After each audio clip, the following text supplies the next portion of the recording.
lebih banyak di bursa. Forward, ya.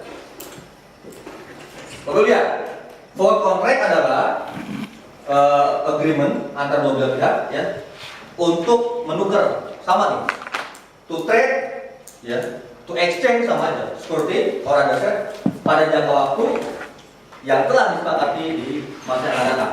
Ya. Ini, forward contract. Forward contract itu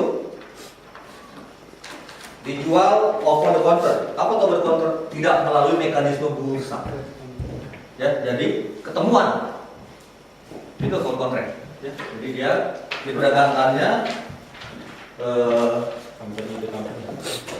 langsung orang apa company to company. Hard trade. Oke. Saya tanya nih, kalau kalau forward swapnya berulang-ulang, sama dengan apa? Forward contract. Kalau swapnya berulang-ulang, setiap 6 bulan, setiap tahun, pada sini forward. Ini dia. Cara mencarinya, lihat bedanya, sederhana. Forward itu cari perbedaan interest rate antara mata uang kita dengan mata uang lawan. Gitu. Ya. Prinsipnya. Ini contohnya, misalnya kalau forwardnya 1,5, sekarang spotnya dia 1 pound sterling sama dengan 1,5 dolar.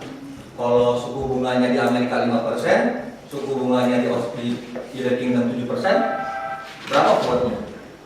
Ya. Kalau jangka waktunya 6 bulan, kita 6 bulan. Kuat ya kan? Oke.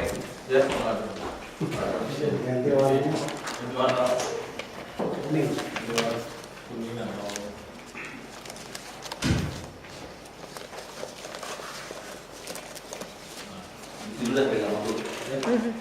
Jadi kira-kira seperti ini.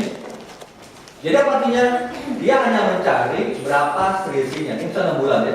Jadi nilai spotnya berapa dikurang 0,5. Ini nilai Inggrisnya, ini dolarnya. Ini 0,5 dari mana? Karena 6 bulan. Jadi kalau dia satu. Kalau dia misalnya sebulan 1/12.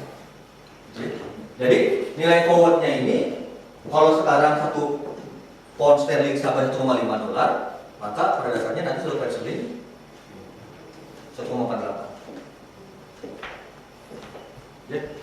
Apa sih? Sederhana sebenarnya. Ini karena selisih suku bunga.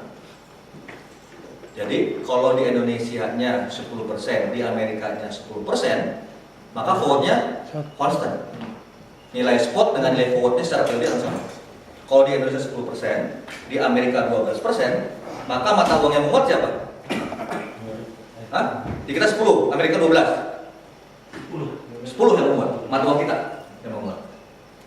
Ya, kalau di kitanya 10, di Amerikanya 8, yang menguat adalah dolar. Nah, itu cirinya paling gampang. Selisih kursnya itu? Bukan selisih kurs, Pak. Enggak, kalau selisih kursnya enggak diperhitungkan gitu. Selisih kurs sama? Beli dan jual. Oh enggak. Kita enggak bicara bid ask ya. Masih dianggap nol ya? Iya, di bid ask enggak. Bid ask enggak dihitung. Maksudnya bid aspeknya enggak dipertimbangkan.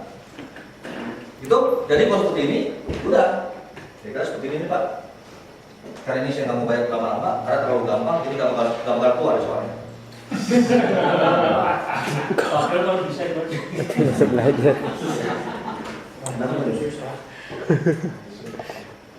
Kira-kira seperti ini. Oke, lagi. Kira-kira ini ada beberapa hal yang harus diituin. Ini teorinya aja lah. Tadi saya sampaikan, futures itu sama dengan forward. Cara hitungnya sama, cuma bedanya kalau future itu di bursa.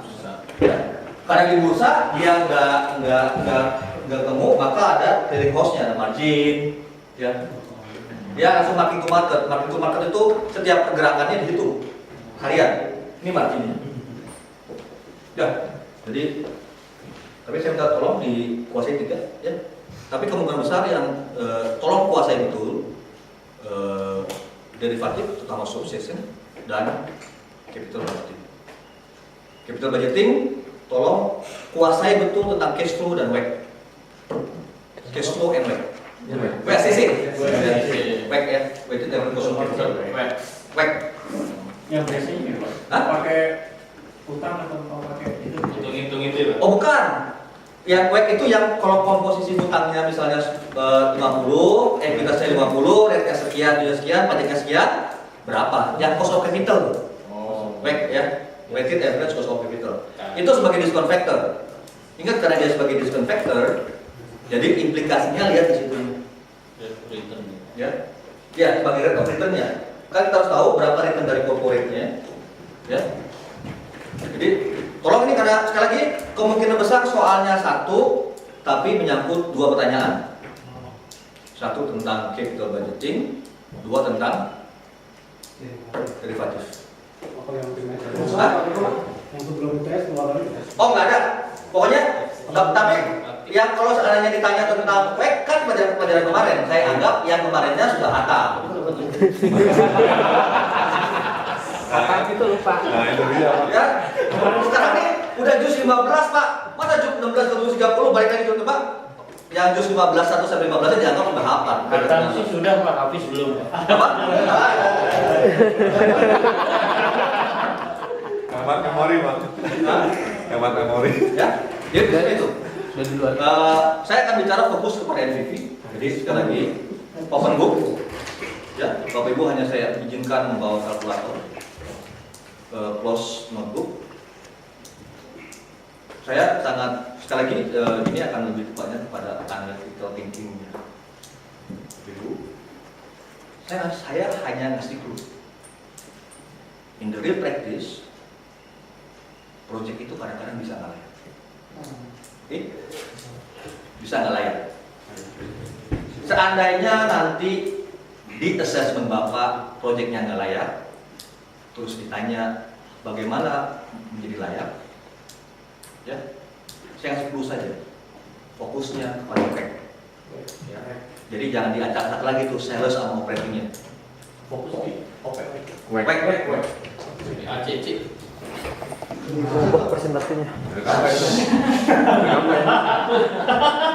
Aduh. Oke, as my promise saya mau ngasih materinya. Kalau yang buat swap, tapi sebenarnya materi swap nggak usah dikasih lah orang mau ternyata. Saya sengaja sebenarnya Pak.